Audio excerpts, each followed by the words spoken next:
Oh, from New York, you are listening to Extra Time. I am Andrew Wiebe with my partners in soccer, Kalen Carr, Kalen with a C, Tom Bogert, Tom with a T, David Goss.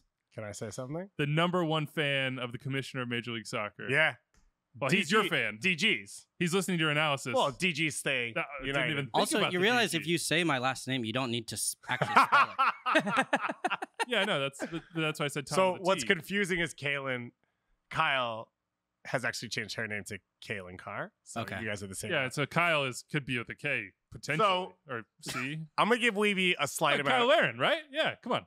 I'm going to give Wiebe a slight amount of credit here, but like obviously anyone who's watching can see us. Anyone who's not, you can go to Apple TV to see MLS us. Season Pass. Yeah, MLS. Well, it's on Apple TV.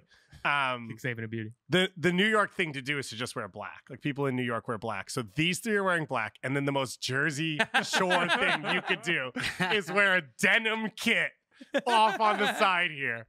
I'm surprised it's not tie-dye colored too, like a custom-made denim Actually, denim. that's real denim. That's not the like fake. Yeah. Yeah. Canadian tuxedo. Yeah. This is actual used jeans refashioned. It was like, look at the screen. It's just three random dudes all wearing I'm just black, being different. ready for the subway. I'm being myself, unique. Oh, man. The All-Star game. Going to be a good time. Voted in by the fans. Denny Bwango of LAFC, Jesus Ferreira, Jordan Morris, Lucho Costa, Thiago Almada, Aiden Morris, Hani Mukhtar, Alvaro Borrell, John Gallagher, Matt Miazga, Walker Zimmerman, Roman Berkey. Some good choices in there. Some ones we might have a little bit of beef with. We're going to put one on and take one off. How many people made the All-Star team? 26. 26? You think Weeby's going to read all 26? Well, we're halfway there. Okay, cool. We've already done the commissioner's picks, so we're more than halfway. Do you think there will be a knock-on effect to this where it's like the people that sacrifice are the All-Stars? Very rare do you see the people who have sacrificed for the team. Think about it, Weeby. It's like a Purple Heart. Yeah. Christian Benteke, Christian Espinoza, Yakumakis, Hector Herrera. This is for you, Dave. Jose Martinez, Ricky Puig, Lucas Zelarayan, Ryan Hollingshead, Tim Parker, John Tolkien, Tyler Miller, and Georgie Petrovic. We have now read all 26 All-Stars and given them their credit due and moment in the sun. Would you like to take folks through our starting 11, Dave? Sure. Can we talk before we read more names? Yeah.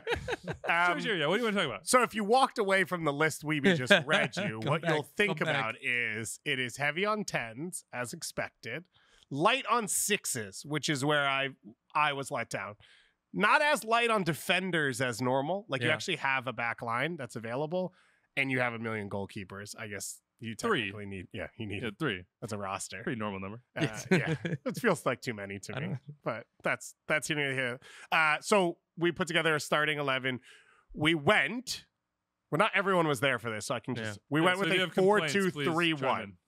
I already have a complaint, so okay, we'll get to it after. Yeah, but formation, you're okay with? I'm good with that. Yeah. Go line by line. So start with the goalkeeper, please. So we started with Roman Berkey. The options are Berkey, Georgie Petrovic, and Tyler Miller. Just list them. Read those names. Tyler Miller, probably the most unexpected pick of this team, or is Matthew Schwanier more unexpected? I don't know, man. I think Schwanier is more expected because the Aiden coach Morris picked his own is guy. also a bit of a surprise. Wayne Morey. Sorry, what a show! It's been a punchy day already. Wayne Rooney picked his own guy. I would not have chosen Tyler 11. Miller. I think Andre Blake is just the blindingly obvious choice here, and that's no disrespect to Tyler Miller. It's just that Andre Blake's no disrespect, but I want to cut you. Probably the best goalkeeper in the league, and he's not on this list. I think Joe Willis could have been another one you threw in there. Can we get to the 11? No, Sure. We're going. Well, we did. All right. So the back line we have across the back line we have Alvaro Borrell at left back, Miazga Zimmerman center back pairing. Pretty much the only center back options, and then John Gallagher we decided at right back.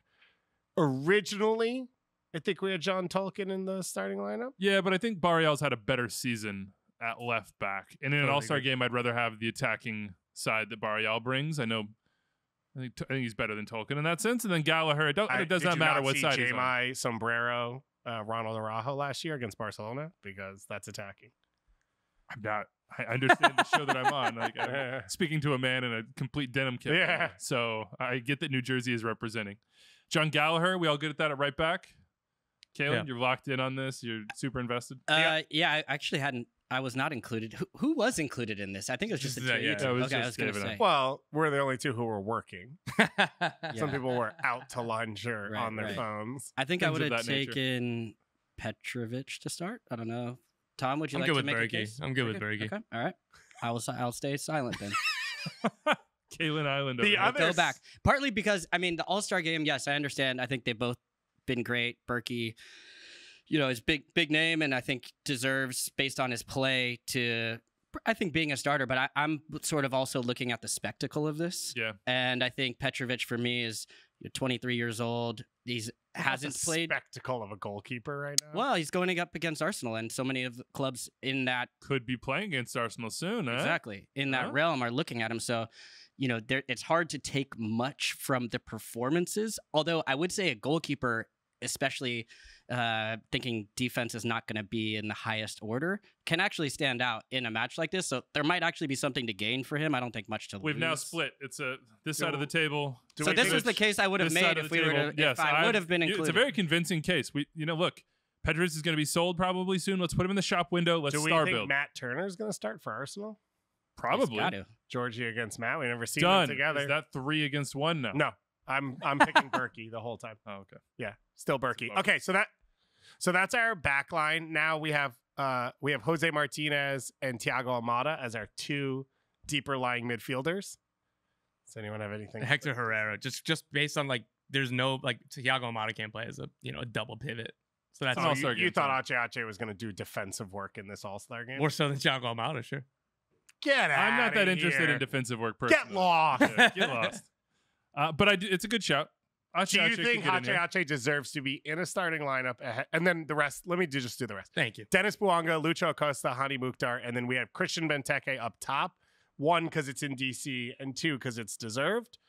My original pick there was Jesus Ferreira, but I came back around on Benteke. I think the Do you- front 4 are obvious. I'm with you on the front 4. Mhm. No complaints. DC, you got to get Benteke up I there. agree. Well, and all these guys running off him as well. Yeah. Just, Lucho underneath. So what's your complaint?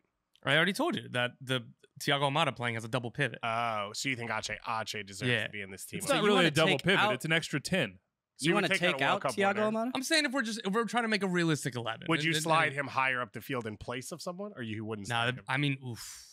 Now that'd be tough because I don't think that you can drop any of the 3 line in the attacking midfield. I would put I like the Hector Herrera shout, but I would put him in over Martinez. No way. No way. Yep. Because I'm not This trying sounds like to a team defend. Schwanier needs to be in, so he can help keep the glue to be the glue to keep it together. I'm not gonna. We are starting to battle between us trying to pick a team, but yeah, I don't know. I'm not gonna be defending. I like Martinez, and I think he's one of the best 6s. This is an anti-extra time take, but I don't know if I need a 6 in this game.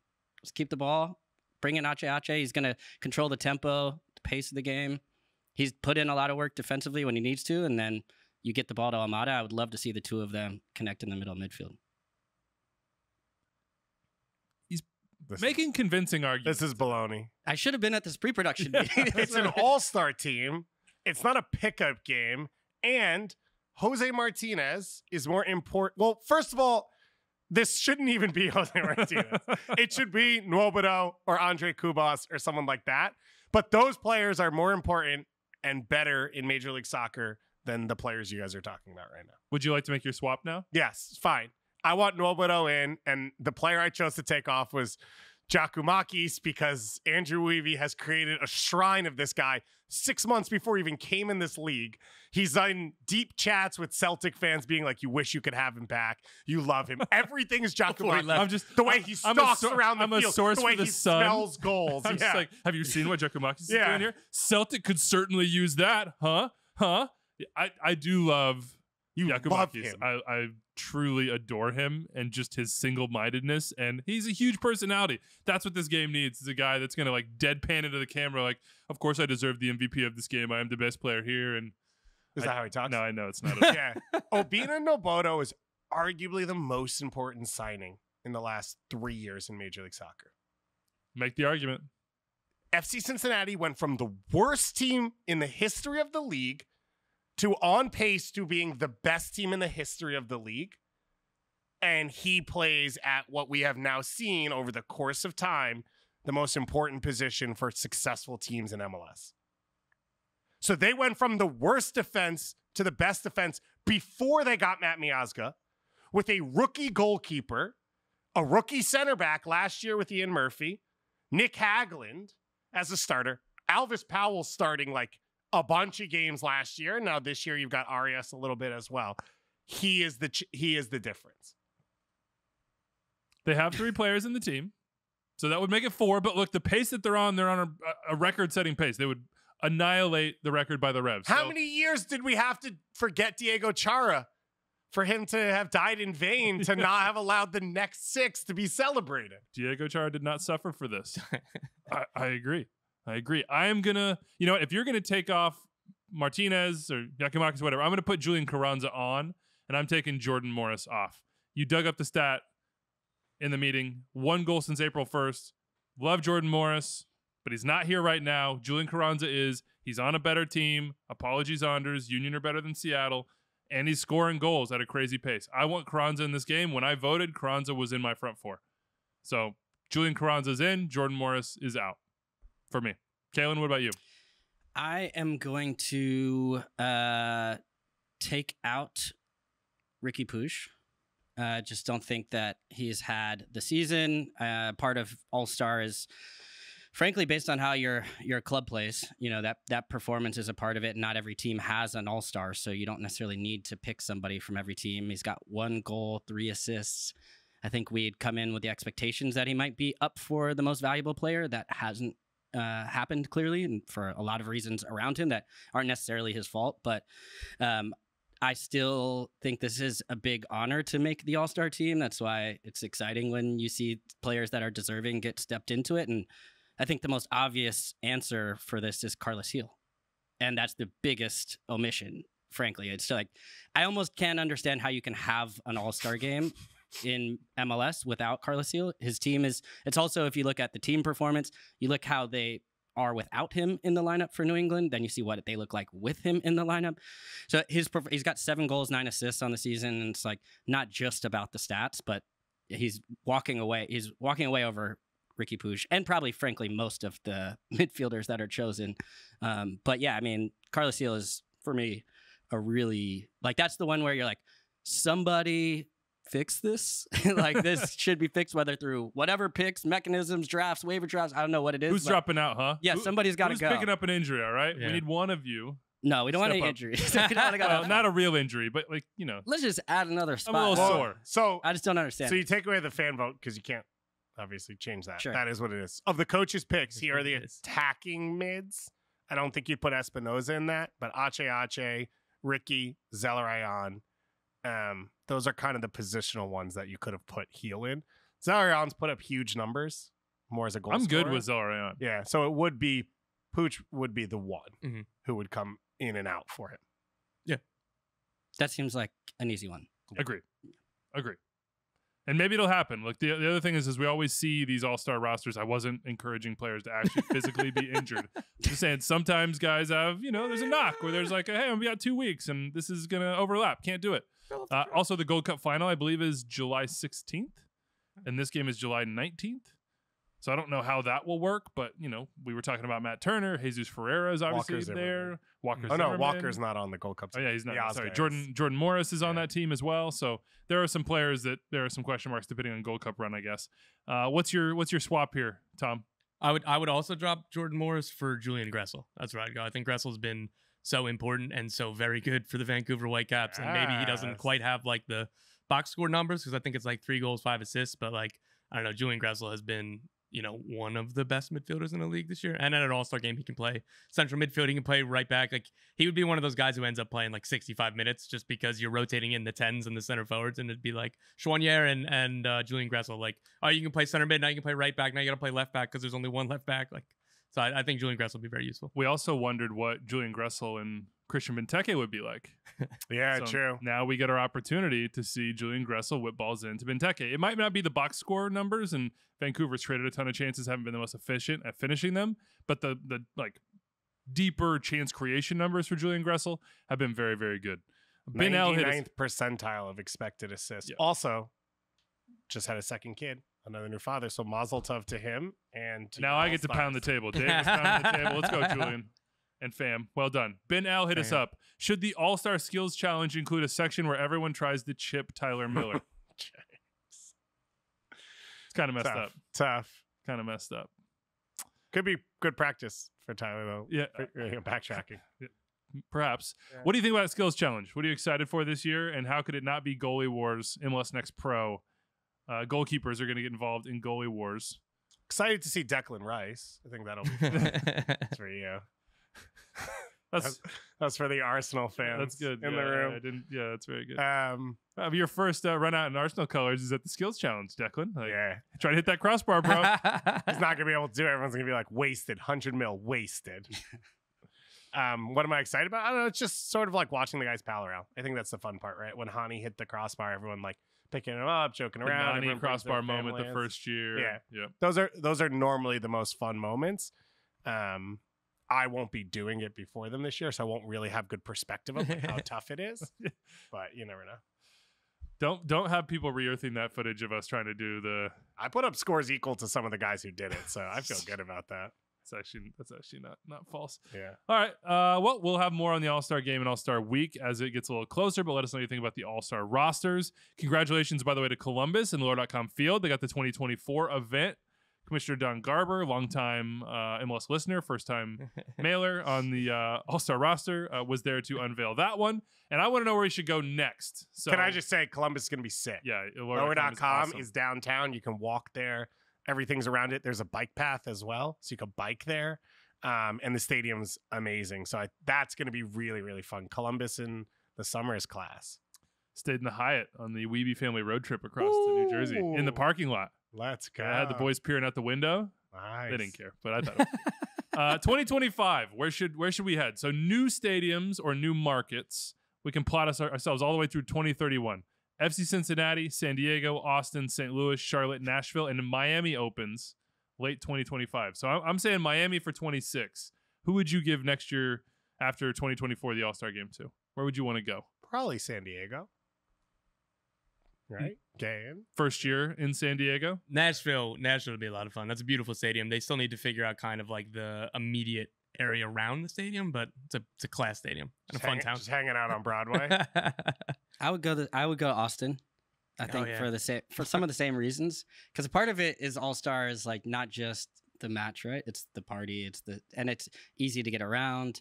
Good times. Will you carry an umbrella above me the whole time in Austin in July? You have some bad experiences. It's just going to be 1,000 degrees. Yeah. I guess everywhere is. It's been a little sketchy lately. It has. I don't think we can go Ohio 2 years in a row. St. Louis needs one. Yeah. And I deserves agree. one. Yeah. But anyway, I mean, the point being, there's a run of about 8 years here where it's going to be a great host, great facility, great occasion every single year for the All-Star game. Are we in favor of non-MLS market? Like random, neutral, weird site? Like what would be Ottawa? the site? Like because you're trying to get to the capital? Yeah. No, we are not. I would have the Columbus All-Star tickets sold out already because you feel like Messi is going to be there too, right? Oh, that's a good point. That's got to be sold out already. Can we do skills challenge in Cincinnati, game in Columbus? And just drive by the Hell is Real sign on the way? Yeah. The Hell is Real. I like that. Game. I don't mind that. Yeah, it's a little bit like a shared World Cup. We're just bouncing around to cities in Ohio. Host cities.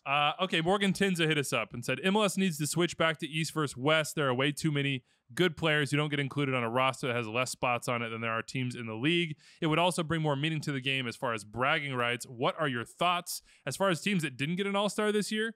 Charlotte, NYCFC, Toronto, Miami, Vancouver, Orlando, Sporting Kansas City, RSL, Portland, Minnesota. Colorado hasn't had an All-Star in 6 years since Tim Howard. So, yes, there are teams. So the teams you just named, by the way, I believe only one is a current playoff team. Vancouver? Yeah. Orlando is? 2. RSL is? 3. Good. Okay, my bad. That's My argument went away quickly.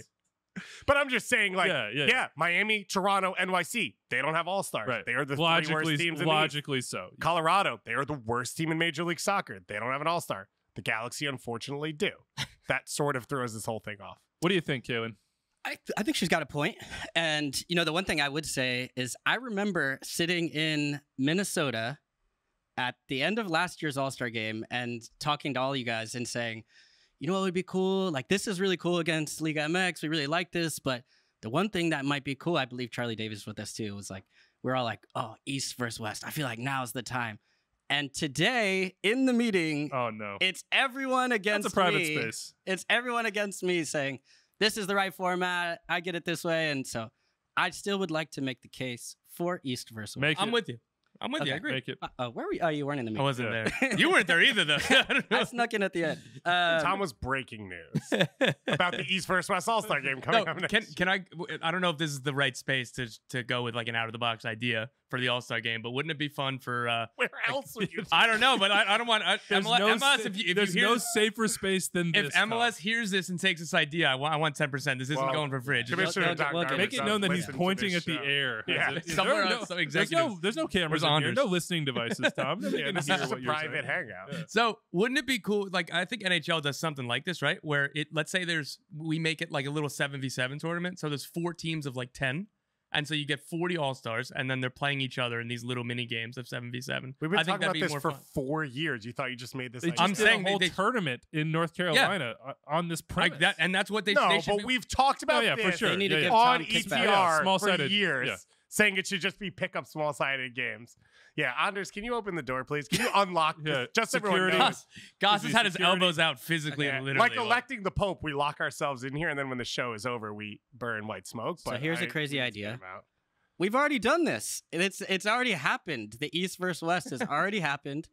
It was awesome. And that, don't get me wrong, I'm hyped for Arsenal. Arsenal's my team. As a former trialist. As my boyhood club. Yeah.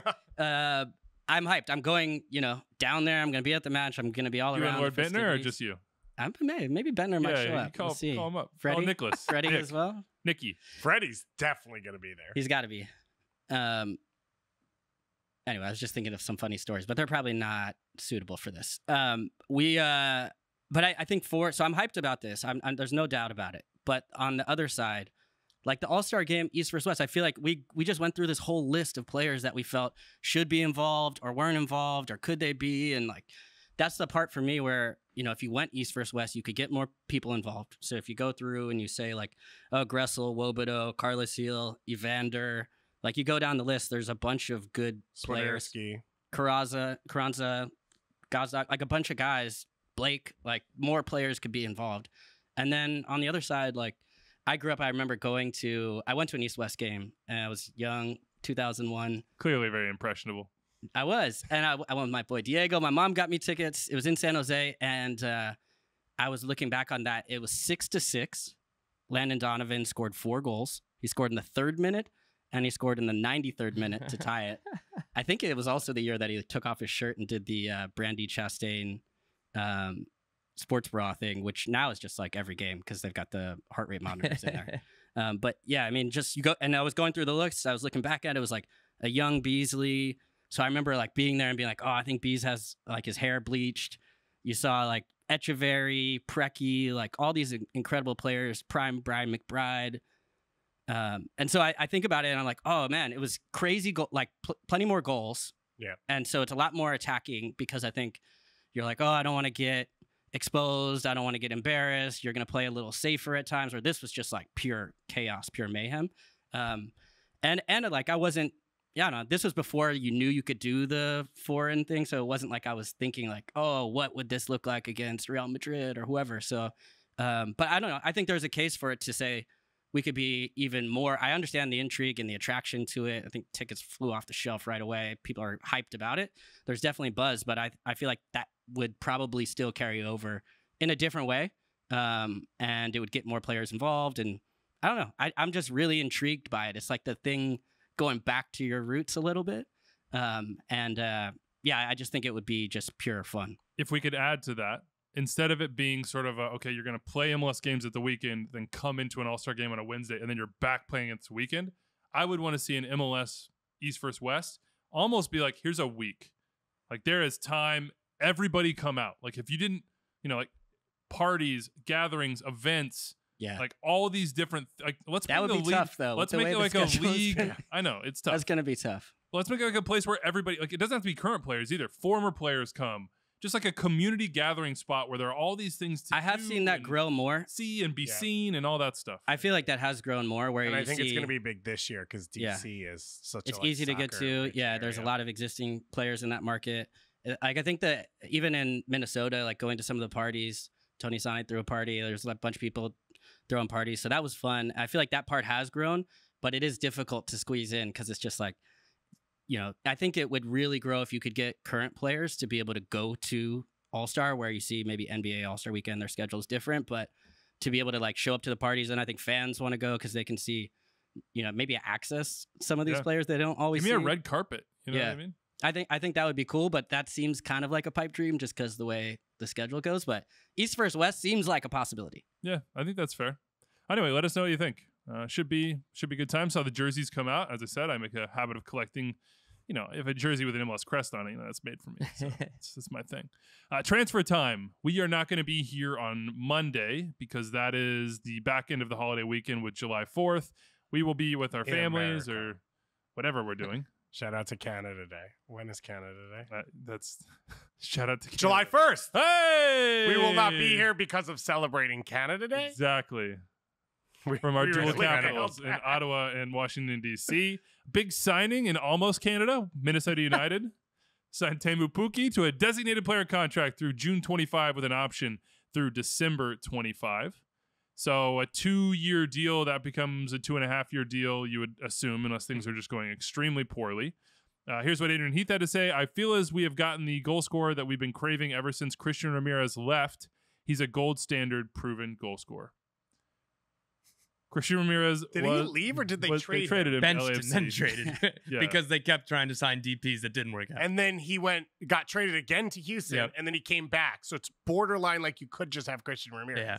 That's the gold standard. To be fair, Yeah. with the $1 million in GAM that they got for Christian Ramirez, I believe some of that was used to, I think it was used to get Iko Para from Kansas City. Okay. Sure. So that's a useful thing, but also it's just an interesting quote. It's like one of those things you're just like, okay. Yeah. Adrian Heath has some of the best press release quotes. They're like most of Yeah, these this was a press release. Yeah, no, they're and like they're so sanitized normally. Yeah, so like I respect him, Minnesota, for letting him like actually say things that are interesting. Like there was, I forget what, like I think he cursed in one where they just put it up anyway. It was like, I don't know if I'm allowed to say it on this show, so I'm not You're gonna. not, But no, it was no. just like, Don't make more work for Anders. but it was just calling somebody somebody who was tough and like it was like, oh, I've never seen that in a press release. That's awesome. So I give them credit for that.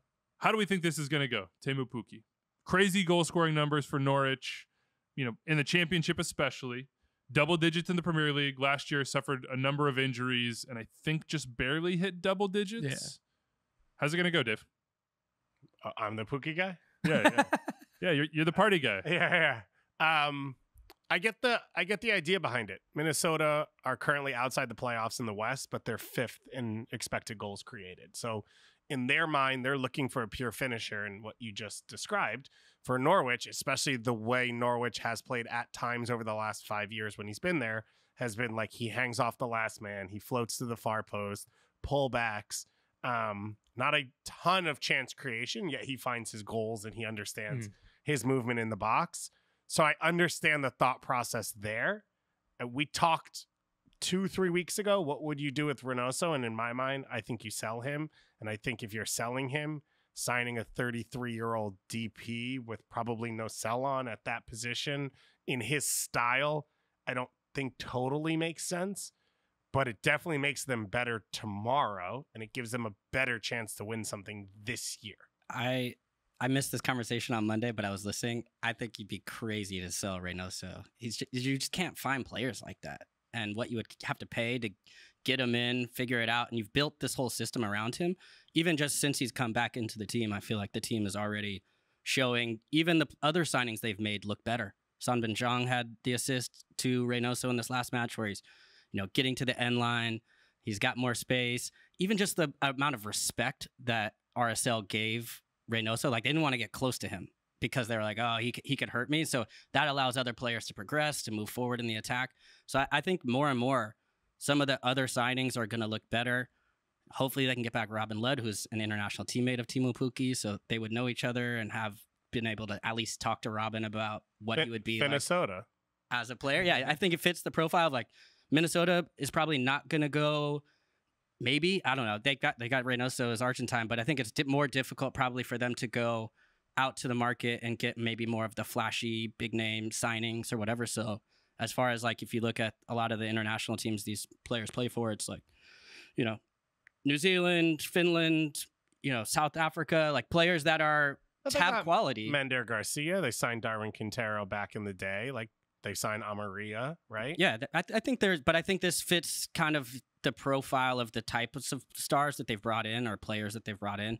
And I think also just that finishing, like if you have those other pieces around it and then you just get that poacher in the box, that's what it seems like Pukki is. So, but I feel like if you were to tell me Reynoso came out of the team, I'd be like, oh, I don't know if Pukki is the one. 32 years old or 33 years old. Mm-hmm. So that's like, I still think that's a good signing age. If you think of like Robbie Keane, I think came at 32 in the past. I don't know if he has Robbie Keane goals in him, but I mean, or maybe the quality outside the box. But I think the age part doesn't really concern me as much, especially for where this team is and I guess where their ambitions are. If they can get this right in Reynoso's second half, I think they can push up. Probably still middle of the table of Western Conference but right now I think they're on the outside looking in.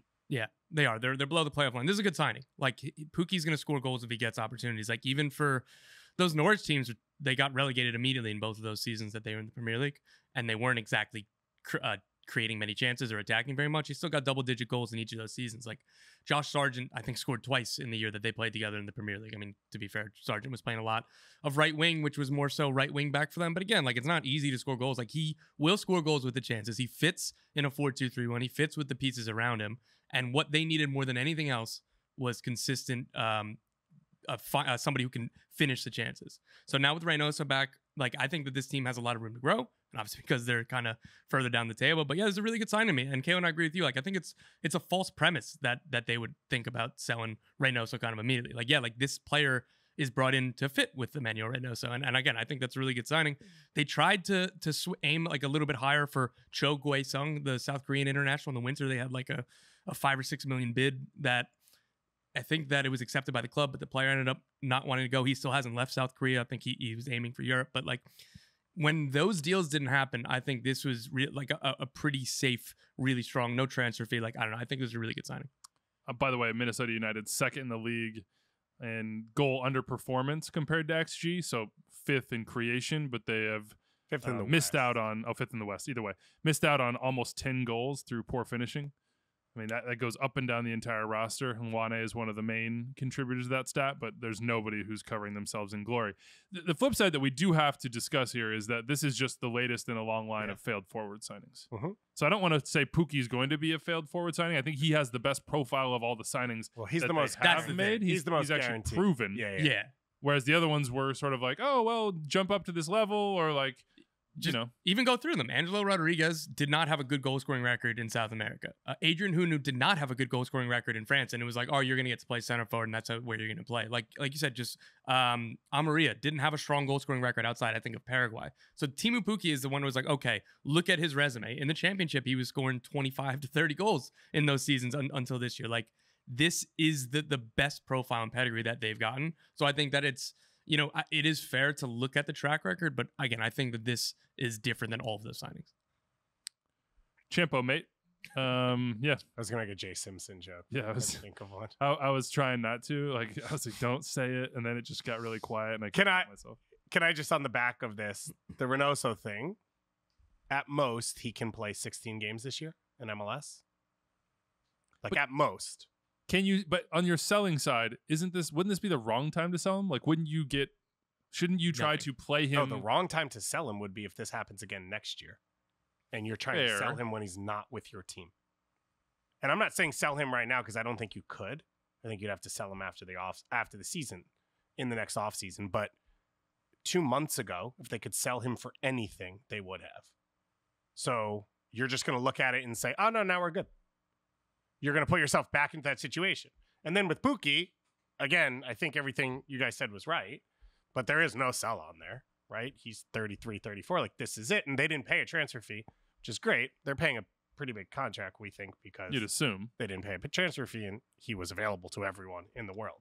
So that's just what I think is the danger, which is 2 months ago, you were doing anything you could to sort of get out of this whole situation. And now it's like you've leaned further into it. Okay, but Tom would know better than me, but would you imagine Reynoso's value isn't exactly sky high right now either? No, yeah, it's not even close, but it's more than nothing. So the value, but I think if you're just looking at that equation, the value of him on your team versus trying to take him to the market, it's just like a simple equation. And then it's like, what's the cost to replace him as well? Yeah. All of that is true. And it's no not guarantee ideal. that you get someone of anywhere close. You to probably won't impact get or someone talent. of equal quality. Like this dude was gone for months. I don't even remember, 6 months, whatever it was. Yeah. He walked back into the team, immediately improved their team, and has changed the way they play. But would you rather have someone as a worse player play 34 games and be there for preseason than potentially, if this happens again, you have a DP spot locked up in him or you have to buy him out? So if you have any ability to sell this player, any ability because he's on the field and he is good, then I think you take advantage of that moment. I understand what you're saying about the future risk. I would defer to Minnesota because they're the ones dealing with the situation, right? And I don't know what that, maybe they're looking at it and saying, that's not going to happen again. We know it's not going to happen again. Well, you never know, but you weren't expecting him to come. I wasn't expecting him to come back. Like once he was gone, I felt like the coming back part is significant. And then it's about getting the best out of him. Can he get settled? And then it starts to be, I would imagine there'd be a lot earlier conversations or a different conversation about, all right, we're heading towards an off season. How do we, and this, to be fair, not to this degree, but this type of issue as far as players going home and what they might face around those environments or, the personal issues or whatever it is. We see, I've been on plenty of teams where somebody doesn't come back for preseason. That part is like not totally. Really? Sometimes it's like, that's wild. Sometimes it's like, okay, well, yeah, there's a visa issue or whatever it is, and you're kind of we saw with is it? Gustavo Lowe, right? Like, No, all right. But this was like, it just kept going and going and going. So, trying to skip like fitness tests is just elite designated player behavior. Like that's a important. Cuauhtémoc Blanco. But no, not Cuau, actually. No, because those preseason matches were tied to revenue and the tours to Mexico and all that. But Chad Barrett's like, I can't get my visa sorted. I can't get to preseason. What I will say, the math for Reynoso is, you're talking about the math for Minnesota, but for him too, like, this is his career at stake as well. 100%. So he has to be I'm not invested. saying any of Otherwise, this it is might cut be and like dry. poof gone. Yeah, none of this is cut and dry. None of this is clean. But once again, this is a league in which you cannot afford to not have DPs on the field. Inter Miami is the worst team in Major League Soccer because they're missing DPs. Well, Rapids are I would fair. Well, they don't have any, Correct. which is different. Correct. But like, if you put that amount of money into a player and they are not on the field for you, you are already behind when you start every game. And if that happens to you again on a guy who has a deal through 2025, like, you're in a tough spot. 16 games. Well, not 16. How many would it be with Pukki? Because the transfer window will open July 3rd. Yeah, so July I think 5th. Yeah, July 5th. That's a good date, too. let's just say July 5th. Okay, so he's gonna have to have 14 games with Pukki. Nope, my math. We're just really butchering that Things are going well. Doesn't matter. 15 He's gonna games, play a over bunch under of in his games. goals. How many goals? Just set a number. I said you. 6.5. I'll go Oh, over. over. Yeah. Yeah, I I'll think the take number would have to be close to 8.5, 9.5. Okay. Do that. Over. Nick says, what about if Alberth Elis came back and went to Minnesota? That'd be decent. I'm just going to ask you guys where you would send Alberth Elis because he's not going to Minnesota. They would need a DP spot. Mhm. So where would you send him? Atlanta. Huh? Goal scoring winger, but you could get him MLS space. proven in his prime? It sort of fits what Garth has done with some of his DP spots in the past. So that's the first one that Interesting. comes to mind. this one might pain my Dynamo fans, but Dallas, Yeah. I could see they need help around Jesus Ferreira and an elite winger like that. You get Areola back, you put them on either side. And then Velasco through the middle. Yeah. And I you love could that. play Elise at center forward sometimes. Like you could move pretty much all of them around those spots. I think that's my favorite destination. I like that. Could Houston? Well, they don't have the space or money. Yeah, but you get rid of Sebastian Ferreira and you do. Yeah, then you could. Yeah. The other one would be Nashville, which would be interesting because I think you'd still probably play the 4-4-2 diamond with Hani at the point, Elise next to another forward. So like he probably replaces Fafa in that starting lineup more than replacing a Teal or whoever else is playing that second forward, because he's not like a hold-up guy, but a transitional team. Him creating chances, space that he creates for Hani, space that Hani creates for him. Think about what if Vancouver had signed Alberth Elis or found a way instead of Sergio Cordova? I'm leaving. Incredible. That's so annoying. I'm just saying. Get Just out of throwing here. it out He's not there. even coming to MLS. He could. I mean, last year LAFC were in advanced talks to sign him, and then it didn't happen. But then he went to League On, I shouldn't right? need to ask people about that again. Tom with the phone to the just- camera being like, I'm calling you. You know who I'm calling. Would he work for New York City? Because we've sort No. of no. No, because they have how many players do they have? It's this like winger 10. Well, he would be more of a Tati-esque forward, where Yeah, I mean, I don't not know. a I pure like him as like finisher, more of a. a second forward if he's playing through the center. Okay, I don't know. I just don't think that's the best fit. just an interesting question that was sent our way. Tom, you have some reporting to do. Speaking of your phone, pick it back up. The Revs are signing a winger from Racing. They're in advanced talks. Nothing's done yet. Nothing's signed, but there's a lot of agreements reached for to sign Racing winger Thomas Chancalay. I hope I didn't Don't butcher look at that. So the Revs have, like I've been saying on the show for a while, that they've been looking for a winger. He's a 24-year-old. He was playing in the United Arab Emirates on loan last year. He had 8 goals and 5 assists.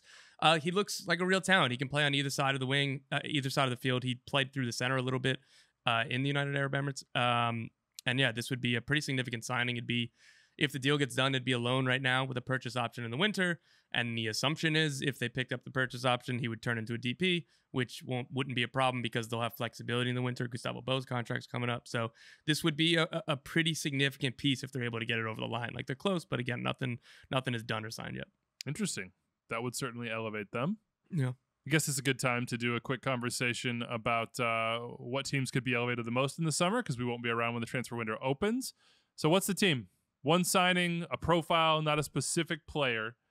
You give them that piece, and they make a huge jump, Kaylin. I'm actually going to go back. You tried to throw out the NYCFC shout, but I feel like NYCFC in that number 9 position is the one for me. I think they have had a rash of injuries. Thiago Martins going out. I think it's fair to be critical that, especially with that scouting network, that they haven't gone out there and spent money to replace the players that they lost. You keep going down the list. It's almost hard to keep track, but it's Collins, Sean Johnson, Maxi Morales. You go Tati up top, Eber, who was behind him, Thiago Andrade left mid-season back to Brazil. You just continue to go down and down. Then they brought players back. Credit to them. They brought Sands back. They brought Santi Rodriguez. Ledesma comes in. Those are nice pieces, but they've played a bunch of people out of position, I think partly because of the injuries and absences, but then mostly because those signings didn't come in. And that's where you have to you break one piece of the car to fix the next. And James Sands is suddenly playing somewhere else. And you've got when it was actually starting to click, you could see it beginning where it's like Sands, Parks, in the middle of the park. Like that works. And Santi Rodriguez comes in. That's now the Maxi. He needs to take a step forward. Then you have Talis Magno, Gabby Pereira, like taking steps forward, but playing out, played this Magno thing up top. Like that's been my biggest disappointment, is he was on a trajectory where he looked like he could be the best winger in Major League Soccer. And then it feels like he's just gotten really quiet. Gabby Pereira has been a bright spot, but it's not enough. They don't create enough chances. They don't have a finisher to finish the chances they do create. I think they need depth at center back position for sure. Like they or another top end talent there. So it's not just one signing. But if you gave me just one piece to choose from, maybe about any team in the league, I would say the number 9 position for them would be the one. And I would say, if you had, to their credit, if you gave me anybody to bank on making a good signing, to go out to the market and find somebody that could change the trajectory of a season, I would also say NYCFC is in the best position to do that.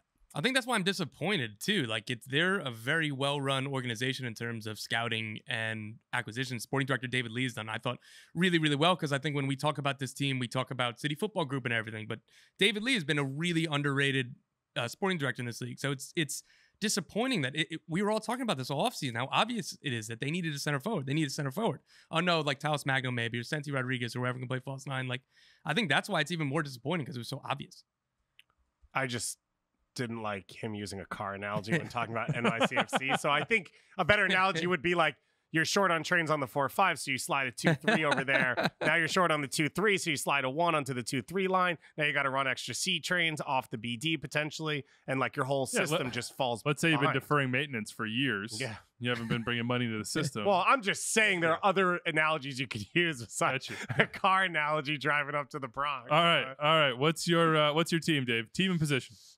So I like the Alberth Elis, the Dallas one, because mine was Dallas as a 10 or an 8, because I don't think it's 100% that it has to be a 10. I think if you brought in an elite 6, sorry, not 8. If you brought in an elite 6, you give enough coverage that you can push more numbers into the attack as 2-8s. And the number overloads you can create, I think still covers, maybe Paxton and Sebastian Lletget are not elite chance creators, but if they can create overloads and make runs and have that freedom, I think they could do that. It feels like for Dallas coming into the year, center back was a question mark. I think they've proven that Tafari is where they thought he could be, and Martinez and Ibiaga can fill that other spot. And I was asking you about Justin Che before because his loan's up. He's probably not a center back. He's probably a right back. We still don't know. He doesn't seem like he wants to play for FCS, but whatever. He's going to be there for a minute. Maybe that happens. So I just think having an elite center mid to just add to what they have, because this is a team, you don't have the DP spot filled. So it's not, well, what are you taking out to bring this in? It's pure just addition to a team that I think is on the cusp of being a top 3 team in the Western Conference. I like it. I'm going to go Atlanta, and I'm going to stick with your 6. Could be an 8, but I think probably a 6. Atlanta United, man, you watch that game against the Red Bulls. It's so naive. So many just ill-advised passes into pressure or blind passes upfield. It's been the story all year. They just give the ball away in bad positions every game and defend while running backward and get punished for it. I look at how Garth has built teams in the past, whether, any team he's had, whether it was a Beckerman, whether to go out and sign João Paulo, Ozzy as well. Like, you need that player in Major League Soccer. And I think that's a missing spot for them, and they have an open DP spot. Ozzy. Huh? Yeah, that's Ozzy. That's a good point. But the next Ozzy, right? The next notebook. I was looking up how many goals they'd conceded. I think they might be number 1 in the league now. Over Charlotte, it was like neck and neck. I think it was neck and neck, but they're four tied right now. They're tied. 4 dropped on their head at Red Bull Arena by the lowest scoring team in the entire league. Bunch of first goal scorers. Red Bull had 13 goals coming into that match, scored 4 on the day. So basically a third of their season goal production in one match. Yeah, it's embarrassing. I would say that they could make a huge leap there. We don't know how long Almada is going to be there. I hope through the end of the year, just for my own entertainment's sake. But if you were to sign that player in the summer, like if you got a João Paulo-esque player, like they could go win MLS Cup. Let me solve both your problems right here. Alfredo Morales for Miguel Berry straight up. You get a 9. That's not my problem. I mean, you get Alfredo Morales. Oh. You get Miguel Berry. You get a center forward in New York. You get a center mid in Atlanta. Who says no? No offense, we're talking designated players here. Yeah. I still think it makes both those teams better. So uninterested. Yeah. So I mean, I understand the concept. I'm dreaming about a little bit more. I'm dreaming just about a little bit more. All right, Tom, what's a team in a need? The most realistic is Nashville signing a DP9. Again, I know that they've got a lot of goals from Hani. It's not like that's been an issue this year, but just having a running mate for Hani Mukhtar and having a number 9 come in to elevate this team, like you guys have said for all these other teams, like it's just additive. It's taking what you already have and hopefully bringing in a DP that hits. So yeah, for me, that'd be the team. How do you think they're thinking about that particular signing, the profile, price tag? What are they trying to do? My assumption would probably be an in-prime kind of 9. And, Gary Smith likes a target man style center forward. I think there's been, that's part of the reason why Ake Loba didn't work. He would not play Ake Loba and Hani Mukhtar together up top. The rare times that they played together, there had to also be another center forward on. That he was playing Yonder Cadiz ahead of Ake Loba, even though it was clear Yonder Cadiz, his loan was going to expire and not have the purchase option picked up right after they brought in Ake Loba for $6.5 to $7 million. So it's got to be kind of a player like that in that mold. So that'd be my assumption. Again, they haven't. The one thing that Gary Smith has done a phenomenal job, I think, with Nashville. The one thing that he hasn't done is kind of bring along young players. So that's why I'm assuming it's got to be an in-prime player and like a target man type. Let's talk about a target man, Brandon Vazquez. Our boy, Michele Giannone, reporting, and this has sort of been out there a while, I think, as well. But Michele getting the conversation reheated. Borussia Mönchengladbach wanted Brandon Vazquez as terms replacement this summer. Flew to Cincinnati to watch him, even went to his house to present the team project, tweeted Michele. Personal terms agreed, offer sent, all for Cincy. Said no sale this summer against Vazquez's wishes, understandably there were so. So many pronunciations in the course of that. Yeah, that was a lot. I Well done. You did not hit Taram at all. No, I was like, did I not? who? And Yeah, it was like a little speed It was bump. a term. Yeah. We hit a speed bump on the highway. Was that a curb? Yeah. What was that? Oh, man. What do you think? And people are hitting us up. Some people saying that Cincinnati are holding Brandon Vazquez hostage. A lot of people are very frustrated that Cincinnati aren't just Brandon Vazquez scrambling to Are to these sell. like Nashville and New England supporters, or Yeah. or are they actually Cincinnati fans? That's a fair point. I don't understand the outrage. Free Brandon.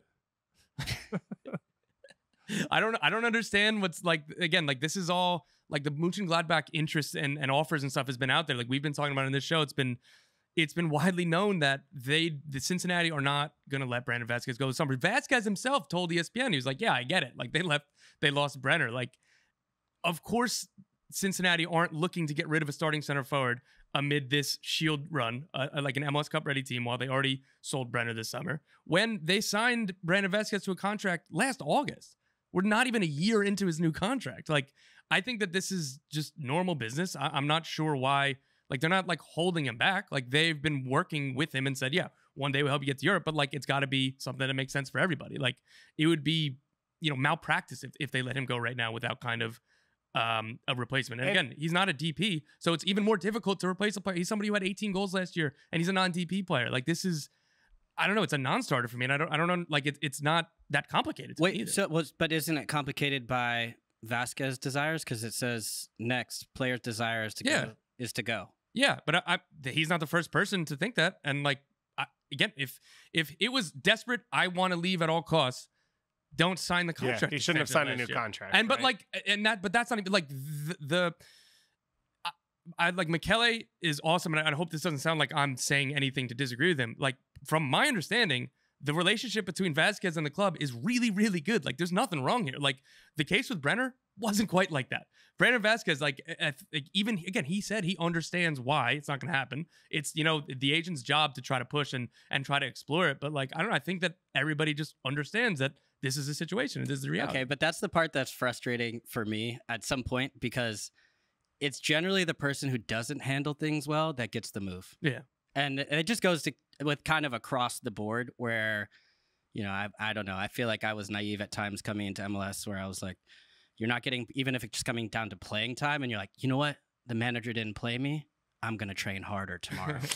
And it's like, hey, look, I think that's a part of my character. That's the way I approach the game. That's just natural. But also, you have to play the other side, and you have to be in there advocating for yourself.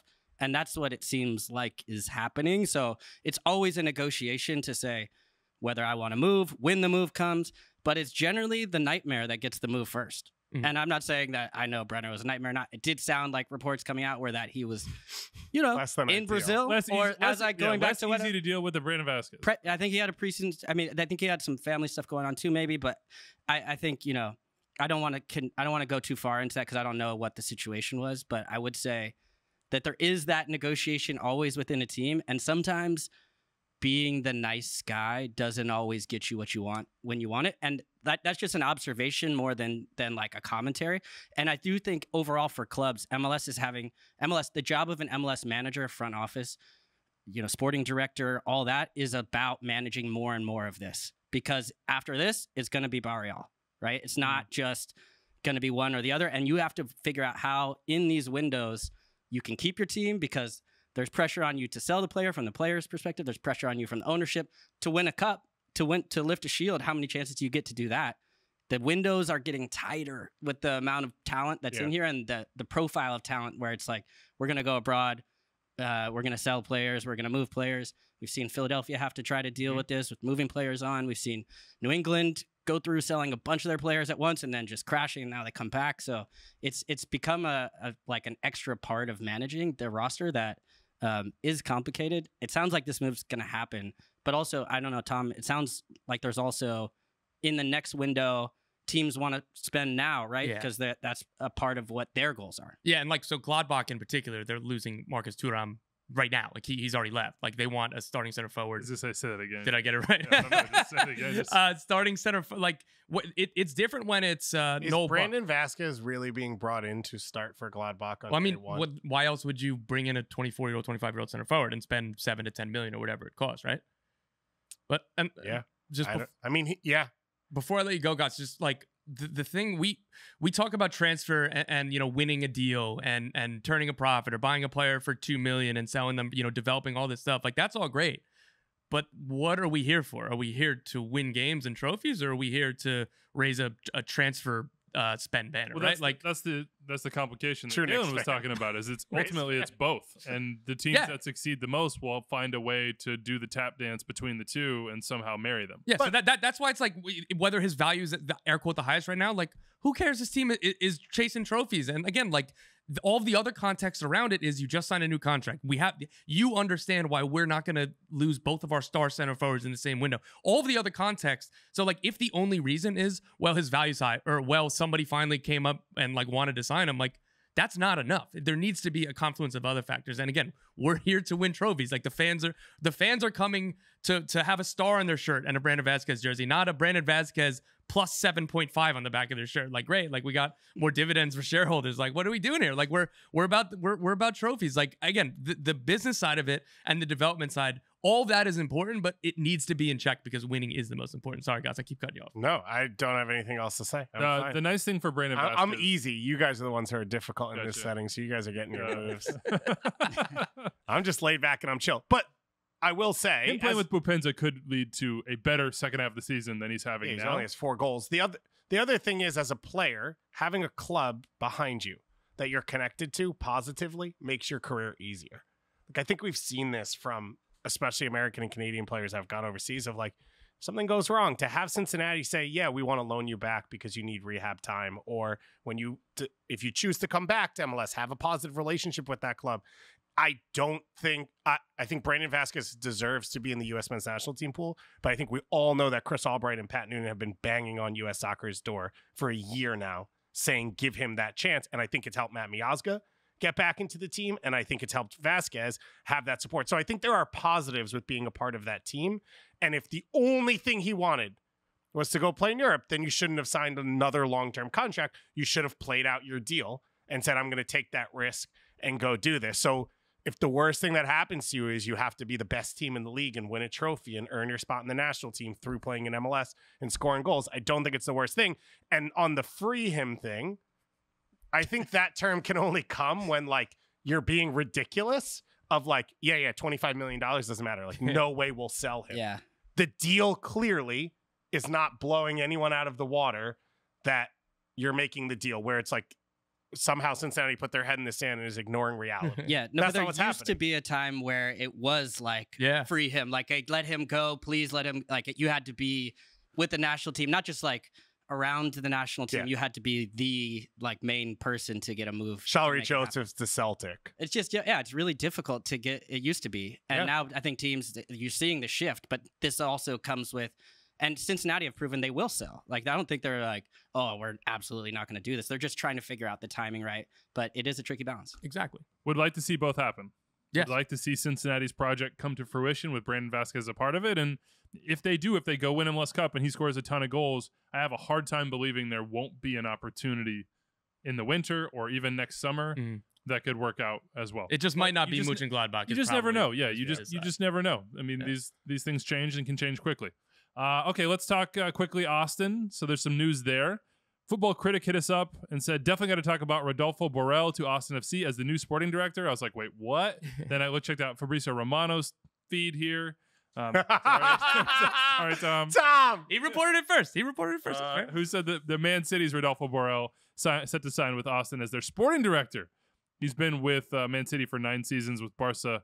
Before that was Pep Guardiola's top assistant and has done a ton of stuff on the sort of academy and technical director side, like talent development. Multi-year deal, says Fab, to Austin. This seems like, one, fascinating and potentially awesome. Yeah. I had somebody in the front office at another club who I respect a lot after I confirmed the reports and put that out there. Sorry, should have included that. Yeah. Who like went out of his way to say like, yo, like this is a really great hire. Like this guy's really smart. He's good at what he does. He works hard. Like that was really good by Austin. And again, that doesn't happen all the time where you'll just get a text out of nowhere. Like sometimes you have to ask people what they think. But so I think somebody coming to me and being like, yeah, like that was a great hire. I think that speaks volumes. It seems like Austin has the MLS side in place of like the Diego Fagundes move, going out and getting Giassi in the offseason, trading for John Gallagher. It feels like that side of things has worked for them. Obviously, Rigoni hasn't worked out the way you'd like. Valencia, some of those other pieces. So I think I can understand having someone come in who you think is smart but has their connections outside of MLS, where you say, like, we sort of feel internally between Josh Wolf and our front office that we have a good gauge on quality players inside of MLS as well, where for some clubs I would worry. Like, where are you going to lean on now? Where, like, no offense, I don't know that Austin's signing the same players as Man City. That's just like a curveball from me. I don't know that they're throwing $100 million out there to not sign Declan Rice. So it's a difference, but I think this is a club that's set up in a pretty good spot to sort of be able to take someone on like this and have him lead things. And you talk about youth stuff, like that's what I was going to say. We're talking Austin, San Antonio. We're talking El Paso, the whole state of Texas, basically. Yeah. And they're, as every MLS team, pulling players from Colorado and San Diego and Michigan and wherever else as well. There is something too about it made me think about just like being overqualified, where you're like, oh yeah, Kovacic is a good player. I rate him. Yeah, you know, and like, like congratulations, guys started like 3 World Cup finals in the last 6 years. But no, I think you're right. If you have the infrastructure that understands this, then you're able to bring someone with the experience of somebody from Man City, or has been. I think he was at Barcelona youth academies and Liverpool as well. So you're able to bring someone like that to your club. That's a good thing to do. To me, there's development on a lot of different fronts here. One is the academy side you were talking about. Is a ton of experience there, building out a structure below the first team that leads to first team players down the line, which is something that we haven't seen a ton from Austin. They're new. I understand that, but that's why you go get a guy like that. I think if I was Josh Wolf, I would be ecstatic as well, just in a coaching development point of a guy who's worked with Pep Guardiola intimately for many years. Not to say he's going to come in and like whiteboard Josh Wolf, but just to have another brain to go pick who can say, hey, here's what I see. Here's what I've seen in the past. Here's what I've learned. Here are the things that worked for us at Man City or Barcelona. How many cities? What caps did that in? Whatever the biggest one in Google Docs is. Well, the counter to that would be, I might be a little bit worried that a new decision maker is coming in. Yeah. And usually when that happens, they want to make their own choices and their own coaches. So I might be a little bit worried about that. Yeah, maybe you should learn Catalan. That's fair, but also that's also Adam Silver. That's also the business, right? Like you got to win to keep your job. That's just I agree. Yeah. Does some of that go to what you were talking about on Monday about the sporting director and manager conversation? Yeah, no, I think having this is sort of what you would say would be sort of a decision along modern organizational fronts of how do you set up your club to have people with different skill sets, different expertises, and have a hierarchy. Now, do we know exactly what the hierarchy is here? Like he'll be the sporting director, and then Sean Rubio, I believe was he technical director or whatever. I think Sean Rubio would be their number 2. He came from Toronto, and he's been the interim since Claudio Reyna. Gotcha. Decide. He's currently interim sporting director, but he's director of player personnel. Yeah. So whatever the terms are that every team has their own. Sorry, Sean, I didn't know that off the top of my head. He'll be Sean Rubio will be the number 2. Gotcha. And Josh will be in a separate vertical under this new sporting director. You're not sure. Yeah. Or wouldn't they all be in the same vertical? Tom, not always. We need all the HR answers here, Tom. What is the masthead? Yeah, well, sometimes those verticals feed into a president or into ownership. Right. Like separately, not together, which is a mess of a way to do it. Oh, congratulations, by the way, to Jason Hernandez. Yes. The new Toronto FC general manager. Yeah. A legend in this league. One of the guys that helped build things, and was on some of those really good Toronto FC teams. Is sort of a veteran to lead the way, and now is the general manager. Goonies. Yes. Mm-hmm. Yeah, I'm excited for him to kind of have the chance to lead this sporting structure. I think the first thing on Jason Hernandez's plate should be to hire some more Jason Hernandezes, because I don't know if they have really anybody left around that. Like, they're like, Jason, you're in charge. Just go tell your team what to do. He turns around. It's just an empty room. Just a mirror. All right, guys. Like, here's what we got to do. The counterpoint, not a lot of long discussions. You can just make decisions and do things. Not too many cooks in the kitchen. But no, I'm pretty excited for Jason Hernandez to get that chance and see what changes happens in Toronto or lack thereof. Toronto playing for... oh my God, what? Toronto. I just thought about Toronto again. Diamande. There's no way Diamande is on the roster in 2 months, right? Well, he's got a guaranteed contract for next year, doesn't he? Well, so hey, you got to focus on Leagues Cup, because the league is pretty far There we go. out of reach here. That is a transition, folks, and we're now talking about Leagues Cup, which is coming up after the All-Star game. We're going to start previewing it, get some folks on to tell us about the Liga MX teams to prepare us for the matchups and the groups, and really dig in here after we get a little bit more... a little closer and have a little bit more breathing time to do it. But I do want to ask this question to you guys. Which teams should prioritize the Leagues Cup? Like, which teams right now should be planning ahead to say to themselves, we're going to come out of that All-Star break and we're going to come out firing? I mean, not to be a cop-out here, but all of them should. Like, there's no overlap between other fixtures. So, like, it'd be odd for just a month to not care about 2 group stage games. I think that, like, it's probably a bad answer, not great for a podcast, but I think all teams should be taking this very seriously. I like that answer. It feels like Tom didn't take the question seriously and didn't give us good content, so you didn't take it seriously. It's a little bit like a cop-out. Yeah. Should I say a team then? Sure. Should one of us do that? What would Fab say? So trying to motivate my guy. So I guess taking it seriously is probably the wrong term, right? And I think your point, though, is like, who has a realistic chance to win it that could really lean into it? And I've been trying to think about tournament teams, because there is the group stage, but it's single elimination. Who is good for that format versus teams that maybe like take time to flow and open up the game a little bit more, which can be tough. So Nashville's one that came to mind for me of like, if you're in a knockout tournament and you're Nashville, the way you set up, you always have a chance to win. And Hani's in this heater right now, and you're at this peak, and said it a couple of times, but like, you don't know that Dax will be at his peak in the playoffs, or you don't know that Godoy coming through a Gold Cup will make it all the way through to November at his peak. So I think if you have all those pieces together, you take this as a shot for you to genuinely win something and to win your first trophy and to compete. And then Minnesota's my other one, because as I have stated, I don't know how long you have with everything working. And so you've made all the moves, go win something, and you're outside the playoff line. I think they're good enough to make the playoffs. I think they will if people are somewhat healthy, but why not try and win the first tournament you're in, which is Leagues Cup? I had a list, but I actually had one, but now I want to make a list. Weeby. Sure. Yeah. So yes, you may. You have my permission. Weeby's like, but don't take my list. Yeah, exactly. I'll do different categories. I'll go top, middle, and way bottom. Oh, I like it. So top, I'm going LAFC. And it sounds kind of crazy. I crunched the numbers, which, by the way, producer Rich Kaufman produced. But you said them. I did say publicly, you're the one that said them. On the season preview, I did say I crunched the numbers. They played a game every 4 days through July 15th, if you look at the amount of days, the amount of games, which is just insane. So a part of me would think LAFC that would be a good time to like take a foot off the pedal. They have a bye, so they do take, they'll skip the group stage, go straight to the round of 32. Oh, I forgot about that. Because they're campeón de campeón. Even better for my argument. Yeah. I think this is also a club that wants to win every trophy, and I love that about them. I think they went for the Supporters Shield. They won the double last year, and they went after it in CCL, and by what I saw in CCL, that feels like a team that's an easy pick as a favorite for the tournament. In the middle, similarly coming off the CCL thing, Orlando really impressed me in the CONCACAF Champions League, and they won Open Cup last year to qualify. So in a tournament format, I think Pareja has gotten pragmatic, and now the attack is clicking a little bit more with Duncan McGuire. It's been great. So I think more and more they're a team that might be in that middle tier that could actually make a run. All right, scrape the bottom.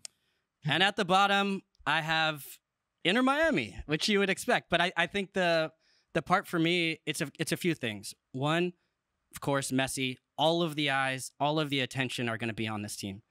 And for me, it's a huge opportunity for them to give a good account of themselves, which hasn't been good.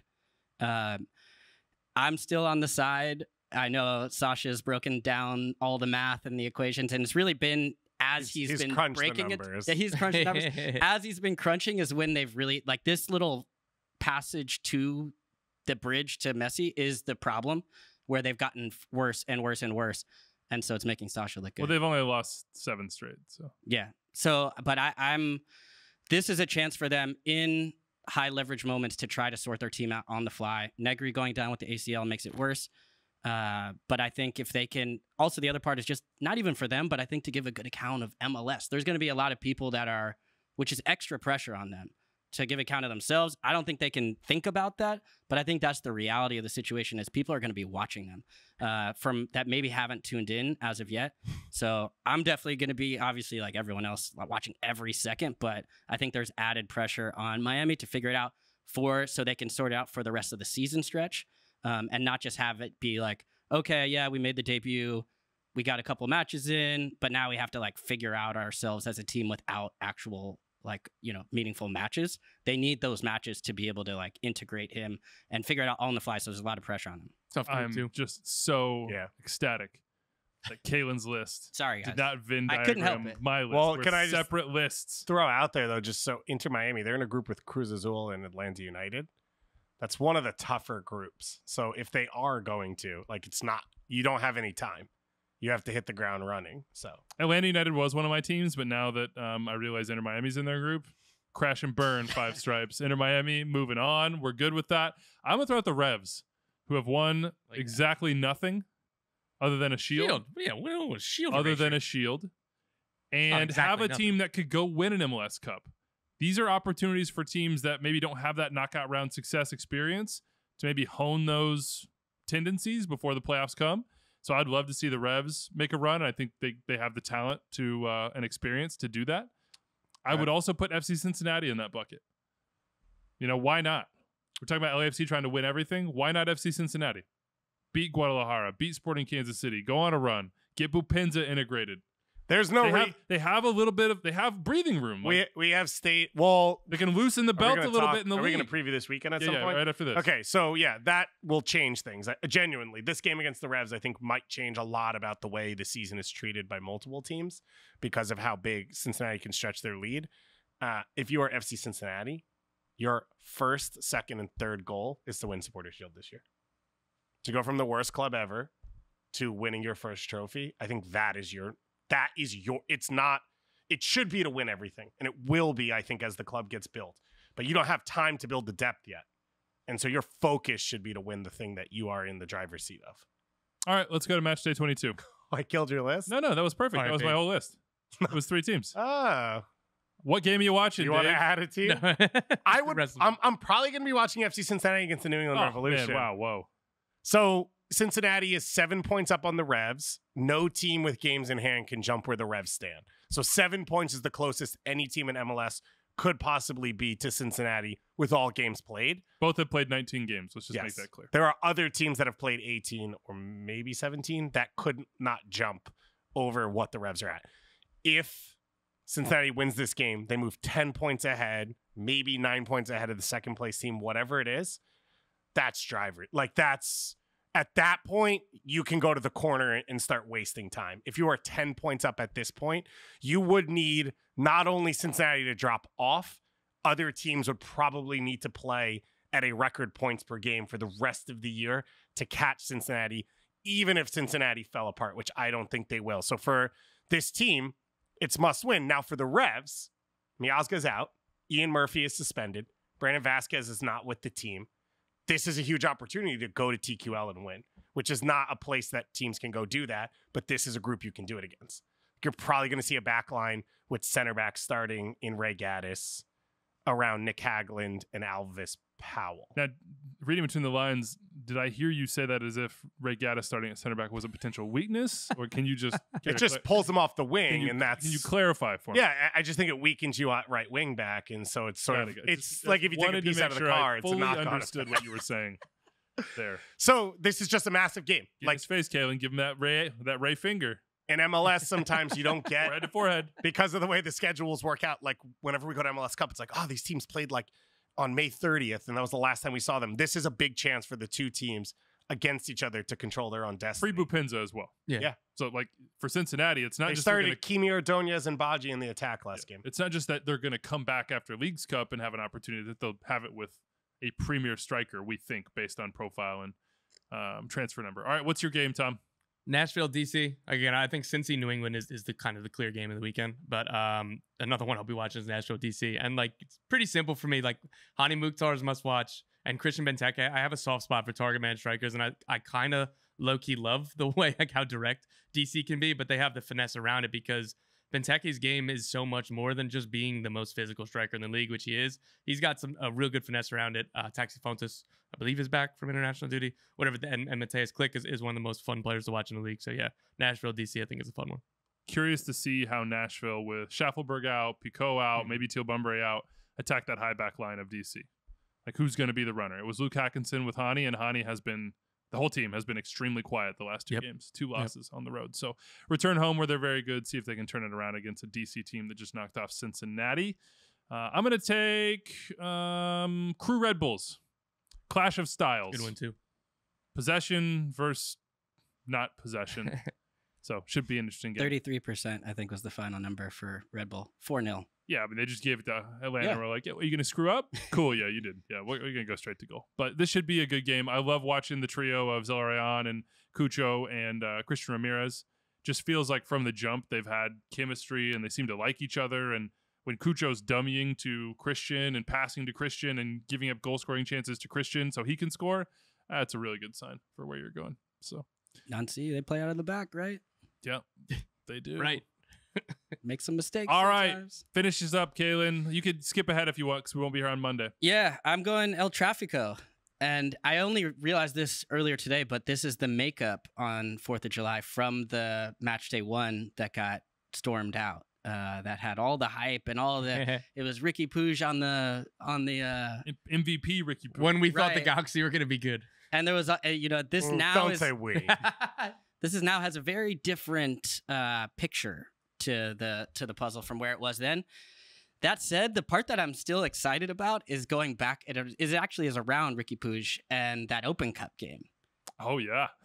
Payaso, right? Yeah. Yeah, the clown where Chiellini did not like the way he celebrated, holding up his jersey in front of the, playing against a bunch of the young players, shall we say? Some of the younger guys on LAFC. So I want to see Chiellini start. I mentioned, crunching the numbers on the amount of matches they played. I think there's going to be a list of guys on LAFC that are holding their hand up to play in this one, to want to go after this Galaxy team at a moment where they are maybe their weakest. Like, they've gotten weaker as time has gone. Cáceres is out. Center backs, you mentioned Ray Gaddis. I think they're playing Leerdam as a center back. So they've got like a lot of issues, no goals as far as a threat, and Ricky Puig in the middle of it. So could push some numbers around there in that as a position. So I think this LAFC team is going to be primed, and it's got a different meaning than the first match, but I think it's got some juice. It's still El Tráfico. It's got some juice. It's at the Rose Bowl, and there's almost more kind of bad blood right now. So I'm hyped for that. If the Galaxy win, over under on the first segment that Weeby's gonna make us do about, are the Galaxy back? Could they rescue the season? No, I was honestly minutes. I was daydreaming about LAFC supporters coming with red clown noses to the match and filling the supporters section with like wigs and clown noses. That would be absolutely. For what it's worth, I wasn't incredible. against the celebration. I mean, Yeah. I thought I had no problem either. I'm Yeah, here for this- all the trickle down as well. Steve Trundolo. I was against Okay, that. that's fair. Against I see why. against an MLS Next Pro team. Relax, bro. They're going to CCL It's final. not goalie wars, right? Bro. Yeah, nice. They're All going right. to CCL final for a reason. That's it for us. We will not see you on Monday, of course. We apologize for that, but we're not sorry. Enjoy Happy your Canada day. Enjoy Day. your time in Canada as well as in the United States. As Tom shows off his jean Oh, jean is that why you jerseys. wore it? How perfect. Yes.